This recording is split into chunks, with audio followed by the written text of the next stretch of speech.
been a really interesting, great conference. I want to thank Aubrey and all the folks at SENS and all the contributors for making this a great experience. I'm going to find my pointer. Okay, I want to start with a fairly obvious point that I think has been a theme running through pretty much everything we've been doing, and that is that nobody wants to die. I'm a social psychologist, and I've spent the last 25 or so years working with my colleagues to understand the role that the fear of death plays in diverse aspects of human behavior. Both some obvious areas like healthcare behavior, aggression, violence, attitudes towards war, but also a lot of less obvious things like attitudes, values, belief systems, conformity, nationalism. So, our research has shown that the problem of death has this fairly pervasive influence on most of what people do. Given that, it's sort of paradoxical that so many people object to the idea of a long-term extension of the human lifespan.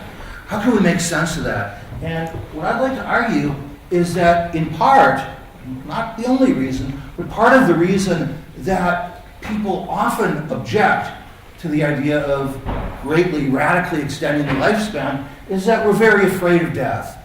And that an extension of the lifespan would challenge the beliefs and values that cultures have put in place to help us deal with our mortality.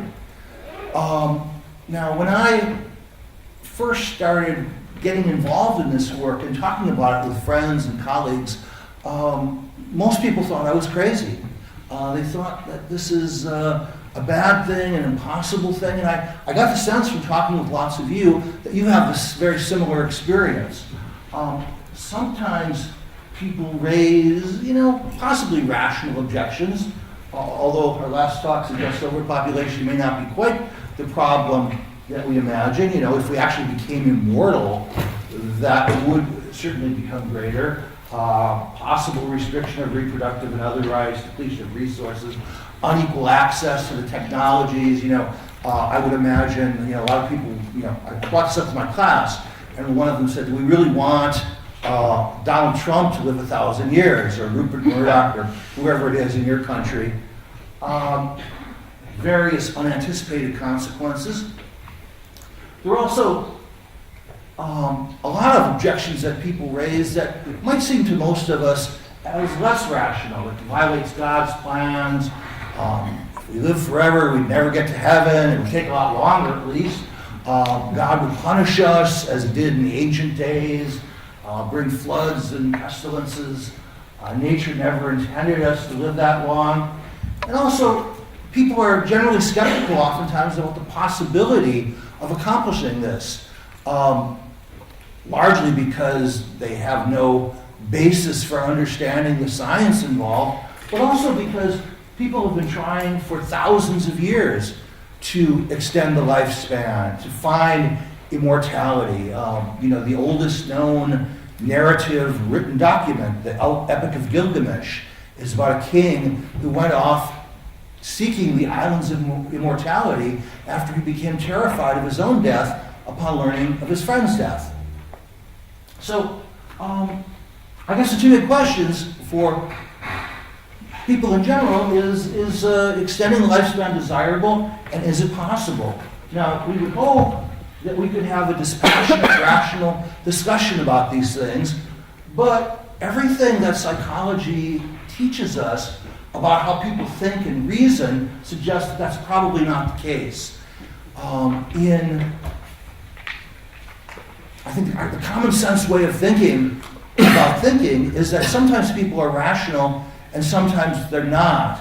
But decades of research suggests that biases, needs, fears, desires creep into even our best attempts at rationality. And one of the things that we need that human thinking entails, that we need in order to believe in the things that we believe, is we need to believe that our biased, emotionally driven beliefs are derived logically and rationally from the information that we have access to. We need to maintain an illusion of objectivity. And the point there is that if we knew that our beliefs were biased by our needs and emotions, they wouldn't work for us. They wouldn't serve our function. For example, it's pretty well widely agreed that racism is a fear-driven negative attitude or hostility towards people who are different. But if you ever talk to a racist, that's not why they don't like group X or person Y. It's because they're stupid or lazy or evil or whatever have you. And they can generate lots of evidence that seems to support those conclusions. So my point is that when people are being irrational, they will struggle hard to prove their rationality. And these biases affect all stages of the human thought process. It influences the way we frame questions, the way we expose ourselves and information and seek information from the external environment, the things we recall and forget, the way we evaluate the validity or utility of information, the inference rules we apply, the way we allocate our cognitive resources. In other words, with that, when the evidence supports what we want to believe, we accept it pretty quickly without a lot of thought. But when someone raises some evidence that challenges what we like to believe, we spend a lot of time, put a lot of mental energy thinking about it and putting effort into just refuting it. What I want to do now is kind of shift gears and get back to this idea that the fear of death might play a role in opposition to long-term life extension. And to do that, I want to use terror management theory, which is a set of ideas that Jeff Greenberg and Sheldon Solomon and I have developed about 25 years ago, and that has been researched very extensively all over the world for the last 25 years. It's part of an emerging field of psychology that we refer to as experimental existential psychology. It's taking the ideas that existentialists have long been interested in, but studying them with rigorous experimental methods. It's kind of bringing the two worlds of psychology together. And terror management theory starts out with a consideration of how human beings are both similar to other animals and how we're different from other animals. This is a very basic schematic of the theory. Basic idea is that, like all living things, we would like to stay alive. We have a desire to live, that we have a host of biological and psychological systems within our bodies that evolved to keep us alive so we could reproduce and care for our offsprings, ultimately to pass on our genes. But our species evolved a set of highly sophisticated intellectual abilities that make us much more flexible than other animals, able to adapt to a wider range of environments. These are the sophisticated intellectual abilities that make it possible for us to have science and art and philosophy and discussions like this. But one of the inevitable consequences of our intelligence is that we realize we're going to die, that we have to die, that death is inevitable, it can come at any time for any number of reasons, none of which are really very pleasant. And the idea then is that awareness of death in an animal that wants to live creates a potential for terror, overwhelming fear that would make ongoing life both highly unpleasant and ongoing goal-directed behavior very difficult and less likely to succeed. So what the theory suggests is that as human beings developed the intelligence that made them aware that they were going to die, they began using that same intelligence that created the problem to solve the problem. So the idea is that the fear of death put a press on the kinds of ideas and beliefs we invented to understand the world in which we live. and that the fear of death also made certain ideas and explanations and theories of reality more appealing, more likely to be spread and shared by other groups, and eventually become institutionalized as cultural knowledge. And these beliefs we refer to as a cultural worldview. And by a cultural worldview, we're essentially talking about a theory of reality. It provides an explanation for life that gives life meaning, permanence, and very importantly, significance. A set of standards for what is good and bad in life that makes it possible for us to be good or bad and to have self-esteem, which we'll see later is very important to our psychological equanimity. And finally, some hope of transcending death, either literally or symbolically. By literal immortality, we're referring to cultural beliefs that tell us that life continues in some form after physical death, an afterlife, a heaven, reincarnation, nirvana. All cultures have these beliefs.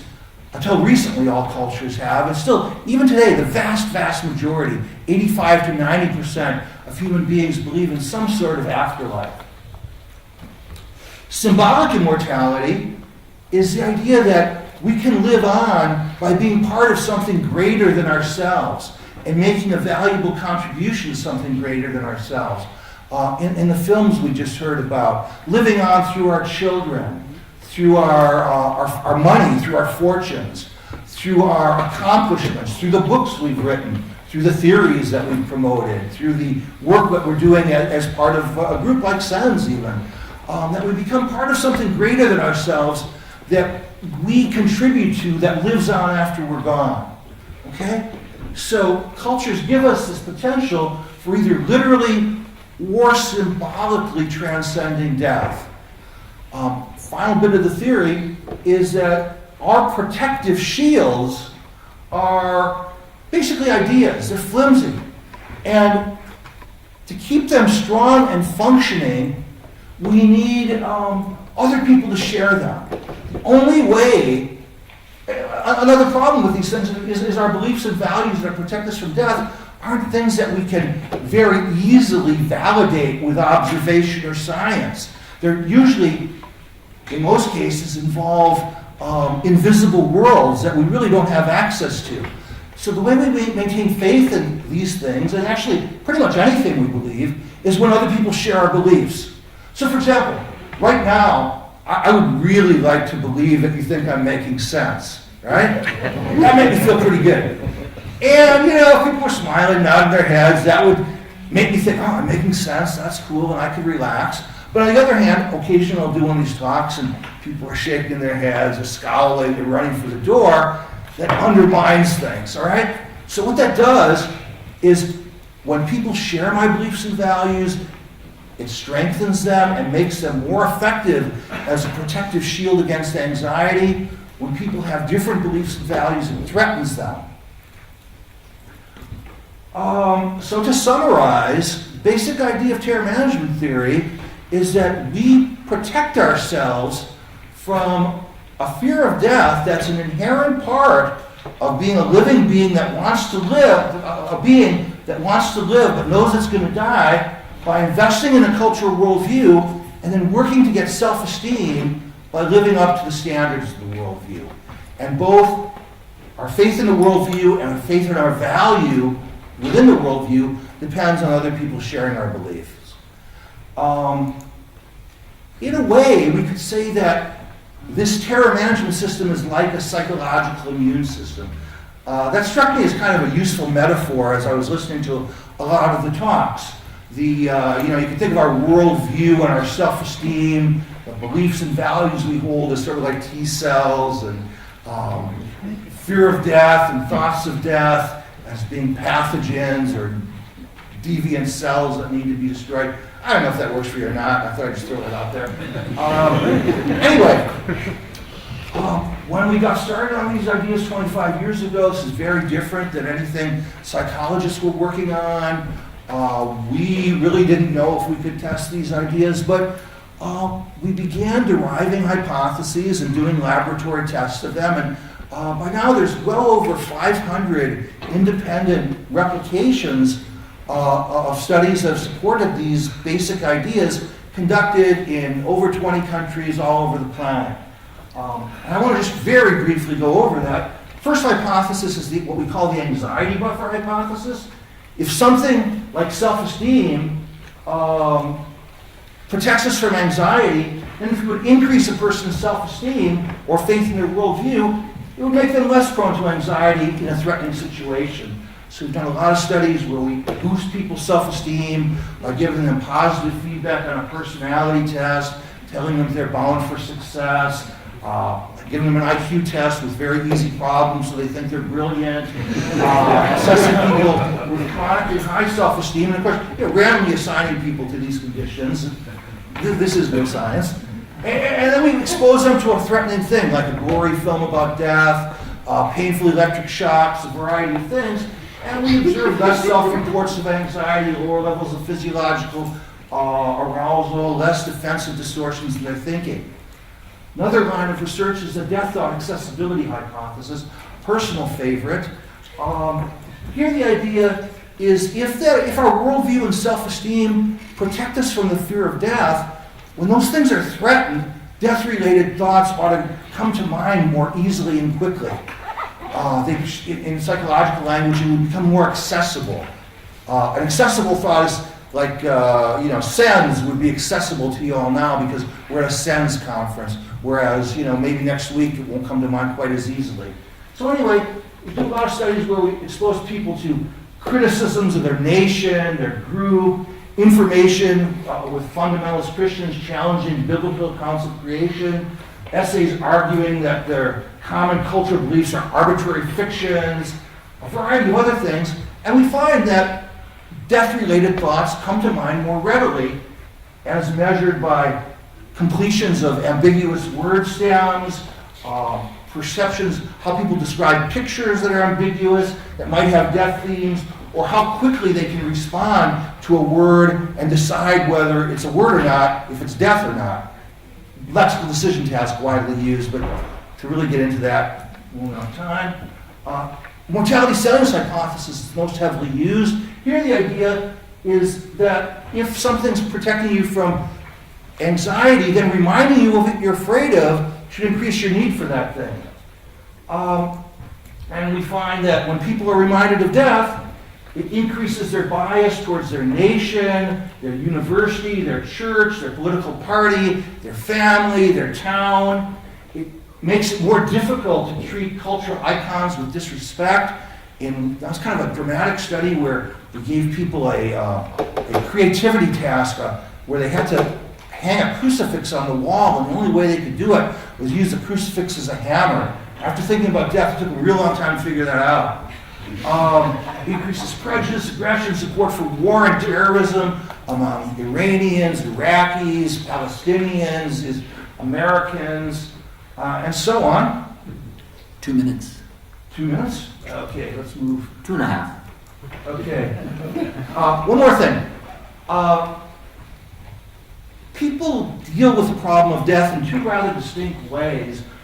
They use what we call our proximal defenses by thinking about ways in which they logically don't have to worry about death.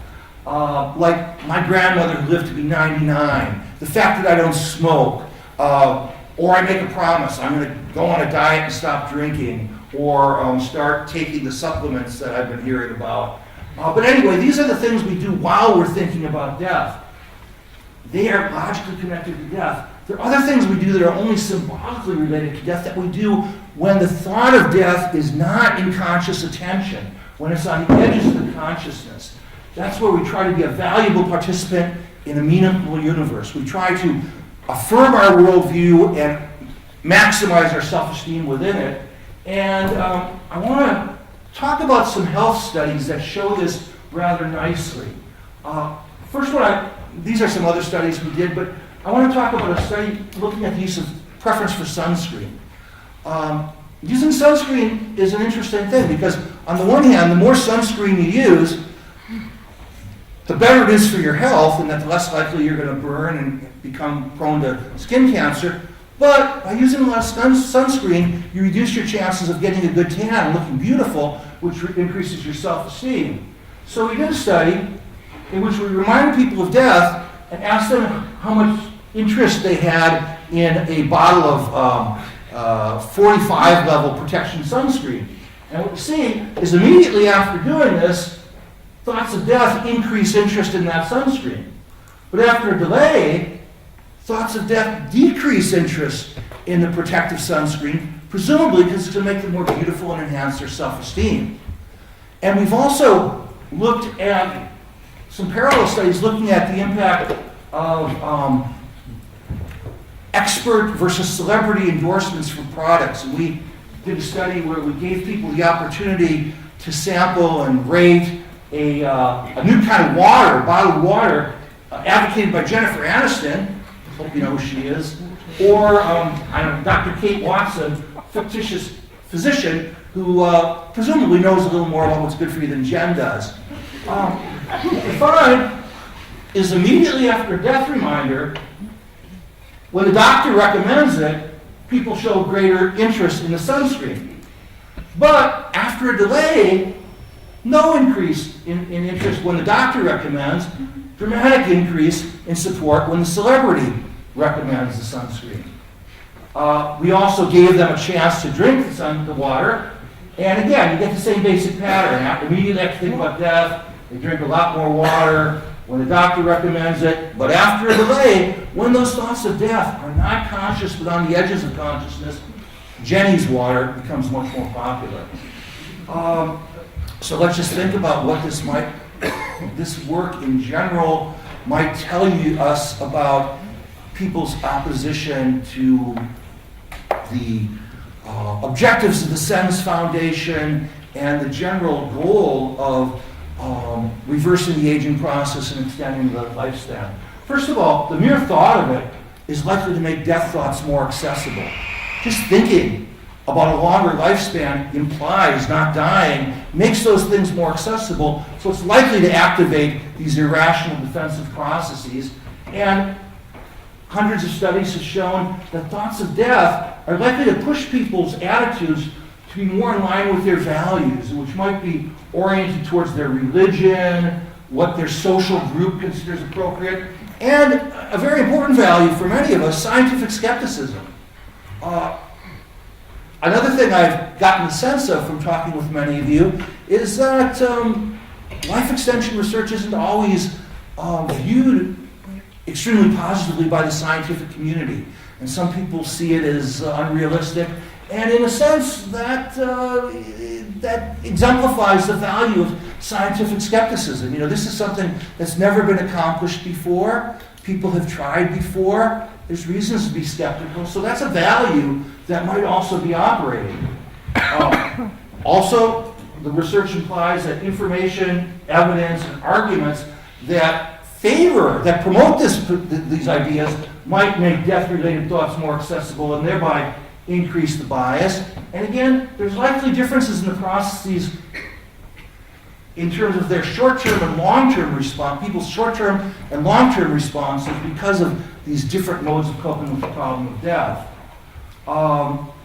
Again, a major point is that apparently what look like rational objections may be driven by deep fears, and everyone is subject to these biases, politicians, policymakers, and scientists. And studies, something I think most of you can relate to, there's a study that was done a while back showing that if you submit an article to scientific review, if the article's conclusions support the reviewer's theoretical preferences, acceptance is much more likely.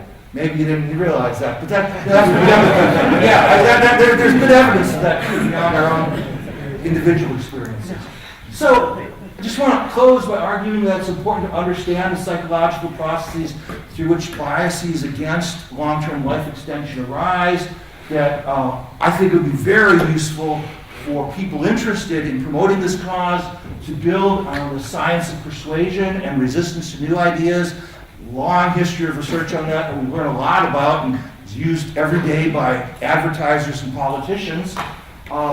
One simple strategy is to frame communications in ways that are consistent with audiences' values. And just very interesting study I just read about that. I guess if you look at conservatives, Republicans in the United States, and look at their purchasing of light bulbs, if the same light bulb that's energy efficient says preserve the environment with this light bulb, conservatives are less likely to buy it.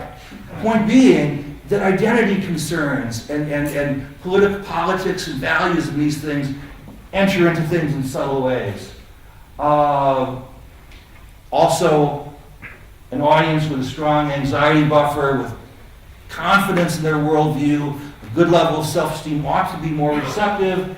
And the general suggestion is that we ought to maybe try to use our psychological immune system, our system of coping with fear, to our advantage in promoting goals that we think are valuable. So let me stop. Hope I didn't go too far over. Thanks. Thanks for sticking